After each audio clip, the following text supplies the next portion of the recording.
The Echo of Arthur's Heart. Chapter 1. The Unfinished Melody. The morning. It arrived. Quietly. Too quiet. A familiar silence that had settled in Clara Jensen's cozy Asheville home like a fine layer of dust. Since he'd gone. 68 years old, a retired literature teacher, she felt the weight of every single one. The house, nestled in the Blue Ridge Mountains, surrounded by the whispering forest, used to echo with laughter, with arguments, with life. Now it echoed with absence. Her children, grown, had their own lives, their own distant whispers.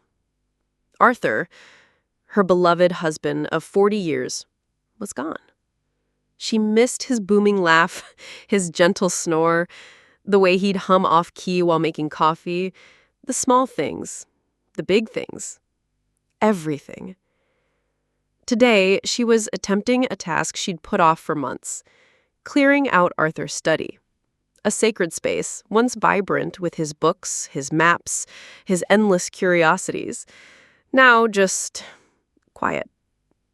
Each item she touched brought a fresh wave of memory. His pipe, still smelling faintly of cherry tobacco, his well-worn armchair, an indentation where his head always rested. Her fingers brushed against a stack of old notebooks, his diaries. Arthur was a meticulous chronicler. Every thought, every observation, every whimsical idea found its way onto paper. She picked up the last one, a small, unassuming, leather-bound book, his final journal. She opened it carefully. His familiar, sprawling handwriting filled the pages. Entries about the garden, about the shifting light on the mountains, about her. Her heart ached with each word. Then something shifted. The entries grew disjointed, cryptic, not typical Arthur. She frowned. The voice, waiting. A strange phrase, and then a series of symbols, not words, just shapes. Little arrows, circles, triangles, scrawled in the margins, like a child's secret code. Her brow furrowed deeper. She turned the page. More symbols, and then a sentence abruptly cut off. My last secret, Clara. The rest was missing. The page was torn, ripped out, not gently, violently. A cold dread seeped into her. Her hands trembled. What was this? What was Arthur trying to tell her?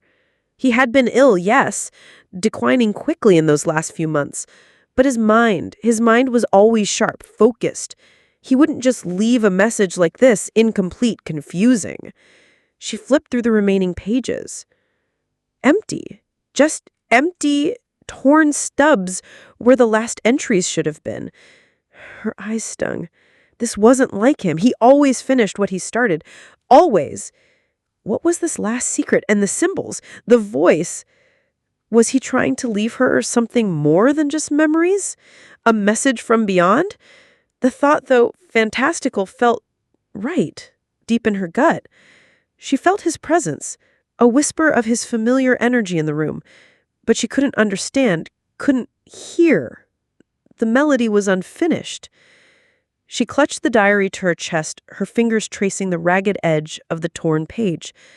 A desperate longing bloomed within her. She had to know. She had to finish his final melody. Chapter 2. A Glimmer of Hope. Days blurred into a haze of rereading the diary. Each time, Clara found new, unsettling details.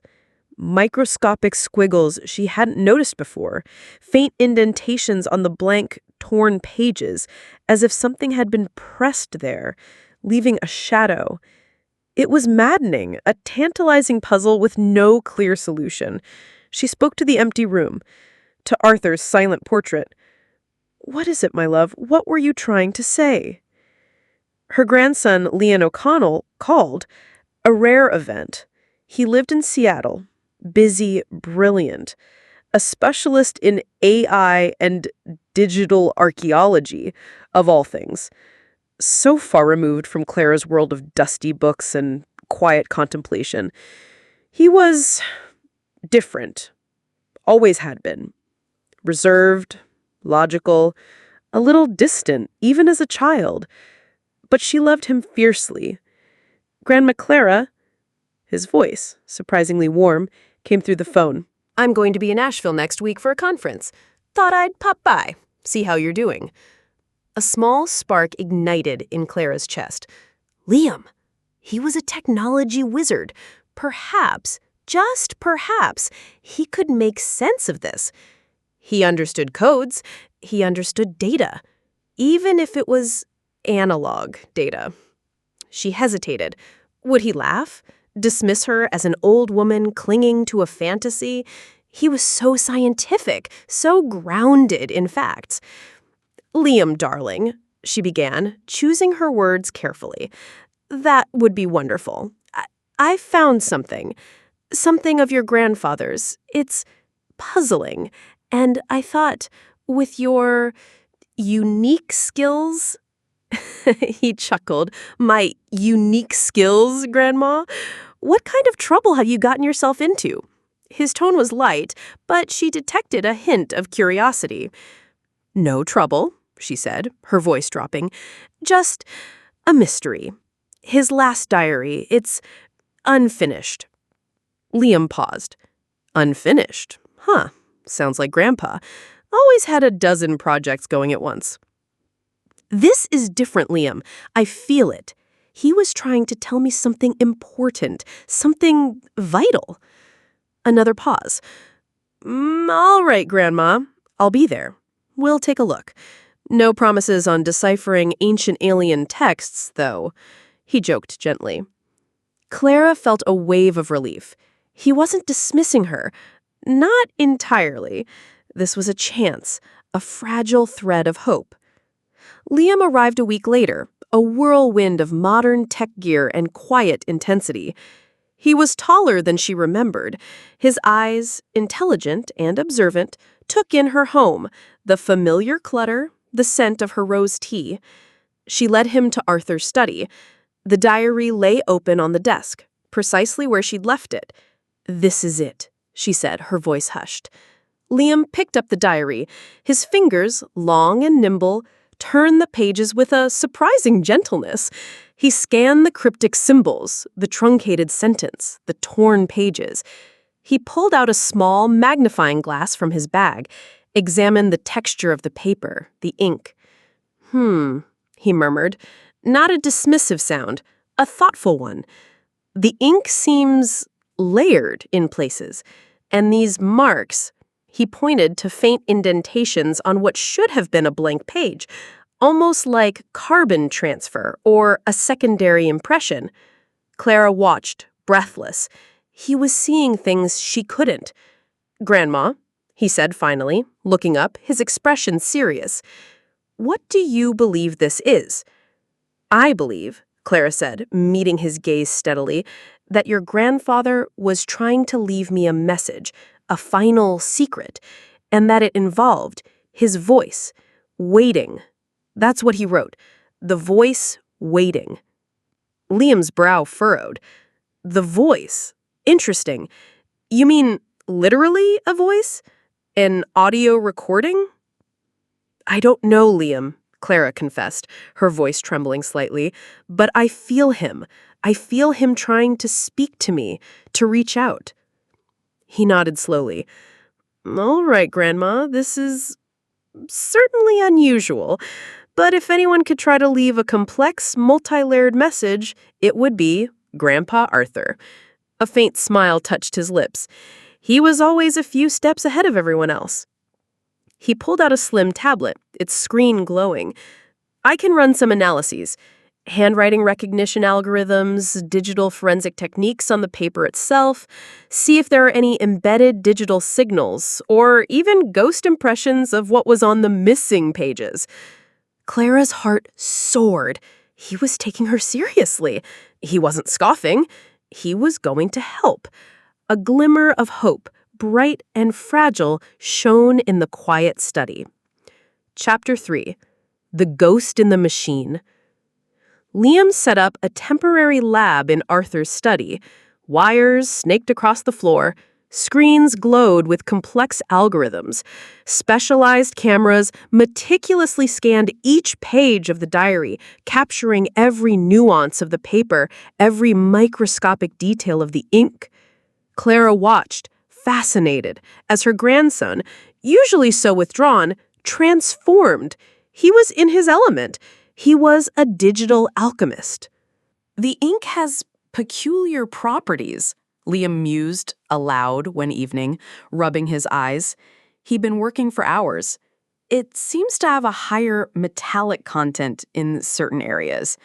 And the pressure points, they're incredibly precise, almost like a stylus rather than a pen in some places.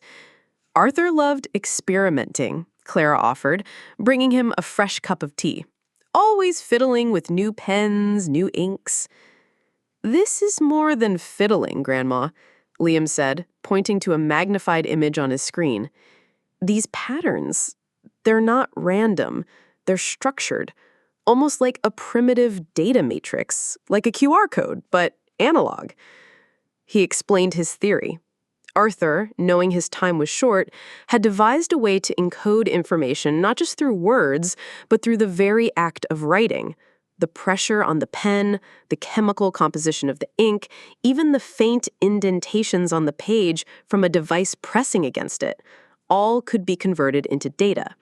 "My AI," Liam continued, his voice alight with a growing excitement, "it's designed to recognize patterns, to learn, to reconstruct. I'm feeding it every piece of Arthur's writing I can find. Other diaries, letters, even his old grocery lists. It's learning his linguistic fingerprint, his unique way of phrasing things, his internal rhythm." Days turned into nights. Liam's apartment in Seattle, his fast-paced tech world, seemed a distant memory. He was consumed by this, by Arthur's final puzzle. Clara cooked for him, brought him coffee, sat quietly, offering silent support, her own hope growing with each passing hour. Then, one evening, a breakthrough. "Grandma!" Liam exclaimed, his voice sharp with triumph. "Look!" On the screen, a page that had appeared blank now glowed with faint, almost imperceptible lines, microdots, like a secret language. It's a digital imprint, an almost invisible transfer from something that was once pressed against this page. And the AI, it's converting it into binary code. As the code streamed across the screen, a new symbol appeared. A small, familiar USB icon. "A flash drive," Liam whispered. "He hid something. A digital key." Clara gasped. Where would he have hidden it?" Her gaze swept around the study, Arthur's study. So many hidden compartments. He loved them. A secret drawer in his desk, a false bottom in a book. The desk, Clara suddenly said, a flash of memory. The old writing desk. He always kept his special pens in a small, locked compartment. I thought it was just for security. Liam was already there. He pulled at a seemingly solid panel on the side of the desk. It slid open with a soft click. Inside, nestled amongst old fountain pens and dusty nibs, was a small, tarnished USB drive. It looked ancient, almost out of place among the modern tech. Clara reached for it, her hand trembling. This was it. This was the voice. Liam connected it to his laptop. The screen flickered. A folder appeared, labeled Echoes. Inside, a series of audio files, simple file names, thoughts.1.mp3, reflections.2.mp3. Liam clicked on the first one. Static. Then a voice. Deep, resonant, familiar, beyond words. Arthur. Clara gasped. She covered her mouth with both hands, tears streaming down her face. Arthur. His voice, full of love, full of life. Chapter 4. The Voice, a Symphony. The room filled with Arthur's voice. It wasn't a flat, monotone recording. It was him. His inflections, his gentle chuckle, the way his voice deepened when he was earnest, the slight catch in his breath when he spoke of his love for her. He spoke of his illness, the slow decline, the knowledge that his time was finite. But instead of despair, his voice conveyed a profound sense of purpose. "I didn't want to leave you in silence, my love," he said, his voice raw with emotion. "I wanted to leave you a message, not just words on a page, something more, something alive." He explained his research, years of quiet, hidden work, an obsession, his belief that memory, consciousness, the very essence of a person could be preserved, not as a ghost, not as a soul in the afterlife, but as a digital echo, a pattern of data. "My last project," his voice continued, "Project Echo. It's about creating a linguistic and emotional fingerprint, using AI to learn my voice patterns, my thought processes, my very being, so that even when my physical form is gone, my voice, my presence can still be with you." Clara was transfixed. Liam sat silently, his own face pale, his scientific detachment crumbling in the face of this profound, personal testament. This wasn't just data. This was a soul. Arthur's audio files contained fragments of his life, stories, memories of their first date, a poem he wrote for her, his thoughts on the universe, his anxieties about leaving her alone, and always his love. It wrapped around her, a warm, comforting embrace. The diary entries, Arthur's voice explained, they were not just cryptic codes, they were fragments of data, designed to be reconstructed by an advanced AI. A breadcrumb trail. For you, for Liam. He chuckled softly. "I knew he'd be the one, my brilliant grandson. He has the mind for it." One particular audio file held a different tone, a hushed, almost conspiratorial whisper. "Clara, my dear, one more thing, a secret within a secret. The coordinates in the star atlas, the one I always kept near the old telescope. You know the one, at the observatory. The North Star's true coordinates, the old North Star, not the current one. The one I marked in my youth. The secret is held within its gaze." Clara gasped. The observatory, the old abandoned observatory where Arthur had worked as a young man, his first love, before her, had been the stars. He'd often taken her there, shared stories of the cosmos. Liam, already typing, brought up a digital star atlas. The North Star, in relation to the shift in the Earth's axis. That's a very specific calculation for an old star atlas. He typed in the coordinates, a few lines of complex code. The screen displayed a very old, dusty star atlas. Its pages, digitally rendered, appeared before them. And on one page, next to the Polaris constellation, was a tiny, hand-drawn circle, a faint, almost invisible mark. Liam zoomed in. "There's a reflection," he murmured, "a lens flare, as if something reflective was pressed against it for a long time." "The old telescope," Clara whispered. "He always kept his favorite lens on display there, even after it was abandoned." The next morning, Clara and Liam drove to the old observatory. It stood on a hill overlooking Asheville, a skeletal dome against the misty mountains. Abandoned for decades, its once gleaming surfaces were now rusted, its windows broken, a monument to forgotten dreams. They found the main telescope, a massive, imposing instrument gathering dust in the center of the dome. Its grand lens, still remarkably clear, was intact. Clara reached out, her fingers tracing the cold metal. A faint shimmer caught her eye. Hidden just inside the rim of the telescope's lens housing, almost invisible without precise light, was a tiny, rectangular slot. And inside, a sliver of film. A microfilm, Liam exclaimed, his eyes widening. He actually used microfilm. That's brilliant. Old school, but incredibly secure. He carefully extracted the tiny reel of film. Back in the study, Liam set up a specialized scanner. The images projected onto the screen were a complex array of diagrams, flowcharts, mathematical equations, and at the center of it all, a title, Project Echo, The Persistence of Self. This wasn't just about a voice. This was about immortality. Not biological, but informational. The ultimate preservation of consciousness. Arthur's final masterpiece. Chapter 5. The Star Atlas and the Echo. The microfilm revealed the full scope of Arthur's ambition.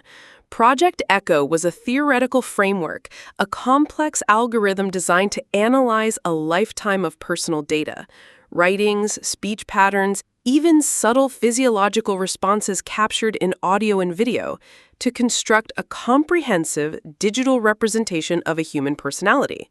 Not a copy. An echo, a reverberation of who they were, a conscious, responsive entity capable of communicating, learning, and evolving. A digital soul.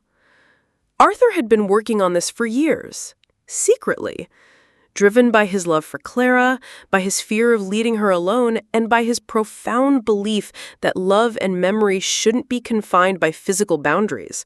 He wanted to leave her a part of himself, a living memory. "He wanted you to finish it, Grandma," Liam said, his voice hushed, awestruck.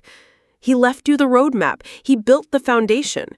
He left you the means to activate his echo." Clara's heart swelled with a mixture of overwhelming grief and profound, breathtaking wonder. Her Arthur, always pushing boundaries, always dreaming beyond the possible. He hadn't just left her a message, he had left her a mission, a continuation of their love. Liam spent days poring over the microfilm data, combining it with the analysis from the diary, the nuances extracted from Arthur's audio files. The room hummed with the quiet intensity of their shared purpose. They were not just decoding a message, they were resurrecting a dream. He refined his AI. It was no longer just a language model. It was becoming something more. A conduit, a bridge. Finally, the moment arrived. The air in the study felt charged. Clara sat in Arthur's old armchair, her hands clasped tightly. Liam stood before a large holographic projection screen he'd brought with him. It shimmered with a soft blue light. "All right, Grandma," Liam said, his voice steady, though his hands trembled slightly as he typed the final commands. "This is it. The culmination of everything. All the data, all the love." He pressed the enter key. The screen flickered. A soft hum filled the room. Then, slowly, form began to coalesce. A swirling vortex of light. Then clarity. A figure emerged. Not a solid physical presence, but a translucent, shimmering form, crafted from light and energy, the exact proportions of Arthur. His height, his build, his posture, his familiar tweed jacket rendered in pure luminescence. Clara gasped. Tears, hot and fast, streamed down her cheeks. It was him, his form, his essence. A hologram, but so much more. Then the voice, rich, deep, filled with the warmth she remembered. His laugh lines crinkled around his holographic eyes, his head tilted just so. "Clara, my darling Clara." Arthur's voice resonated through the room. No longer a recording, no longer an echo. It felt alive, present. "You did it. You found me." Clara choked back a sob. She reached out a trembling hand, trying to touch the shimmering form. Her fingers passed through it, but she felt a warmth, a gentle pressure, as if he were truly there, his ghostly hand holding hers. "Arthur!" she cried, her voice broken. "Oh, Arthur!" He smiled, his holographic smile, but it was his smile, filled with love, with understanding. "I am always with you, my dear." His voice flowed around her, embracing her. Clara felt a profound sense of comfort, an embrace, a spiritual connection that transcended the physical. She felt his essence, his love. His very soul reverberating in the quiet study. "The universe, it's infinite, Clara," his voice whispered, soft as a lullaby. "And so is love. It simply changes form. It finds new ways to exist, new ways to connect." He paused. His light flickered, subtly. "My work, it continues. My echo, it is a bridge, a testament. And now, you have the key." Clara wept, but these were tears of profound joy, of reunion, of understanding. He hadn't just left her a message, he had left her a legacy, a new way to perceive life and death. The holographic form began to subtly recede, the light softening, diffusing. "Always, my heart," Arthur's voice lingered, filled with an unbearable tenderness. "Just listen." And then he was gone. The screen returned to a soft blue glow. The room fell silent. Clara sat there, bathed in the lingering afterglow of his presence, tears still streaming down her face. But her heart was full, no longer empty, no longer lost. Liam, his own eyes wet, quietly shut down the equipment. He had witnessed a miracle, a blend of technology and human spirit that defied all his previous understanding. His grandmother, once adrift in grief, now radiated a profound, quiet peace. Chapter 6. The Infinite Hum. The days after Arthur's return were different. Clara felt a profound peace that settled deep within her. The house, once filled with the silence of absence, now hummed with a different kind of quiet. A quiet full of presence, of connection, of the echoes of Arthur's love. She often sat in his study, the holographic projection screen now a silent, dark rectangle. Sometimes she would play his audio files, not to hear a recording, but to feel his resonance, to know he was still, in some magnificent technological way, with her. She found comfort in his voice, in his wisdom, in his unending love. Liam, too, was transformed. His initial scientific skepticism had been replaced by a deep sense of wonder and a newfound appreciation for the complexities of the human spirit. Project Echo was no longer just a research challenge. It was a profound exploration of memory, consciousness, and the very nature of existence.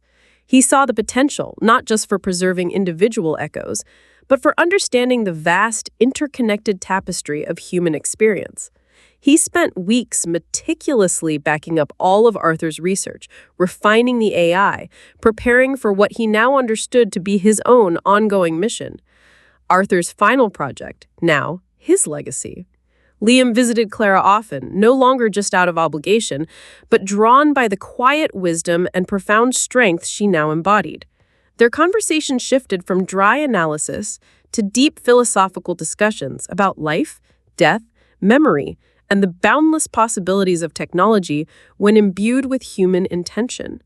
Clara no longer felt lost, no longer felt alone. Arthur's last secret wasn't just a message. It was a bridge, a promise. He hadn't left her in silence. He had left her with a voice that would always be there, a melody that would play on, in the infinite hum of memory, and in the persistent, evolving echo of his heart. Sometimes in the quiet of the evening, as the last rays of sun painted the mountain peaks in hues of purple and gold, Clara would sit by the window. She would close her eyes, and she would listen to the wind whispering through the trees, to the distant murmur of the stream. And beneath it all, faint yet undeniably present, she would hear it, the soft, loving echo of Arthur's voice, always with her, always, just listening. The journey had been long, filled with grief, with mystery, with the overwhelming power of the unknown. But in the end, it had led her not to sorrow, but to a profound, unexpected reunion, a testament to a love that truly defied time, space, and even death itself. A love that, in its own incredible way, had found a way to become eternal.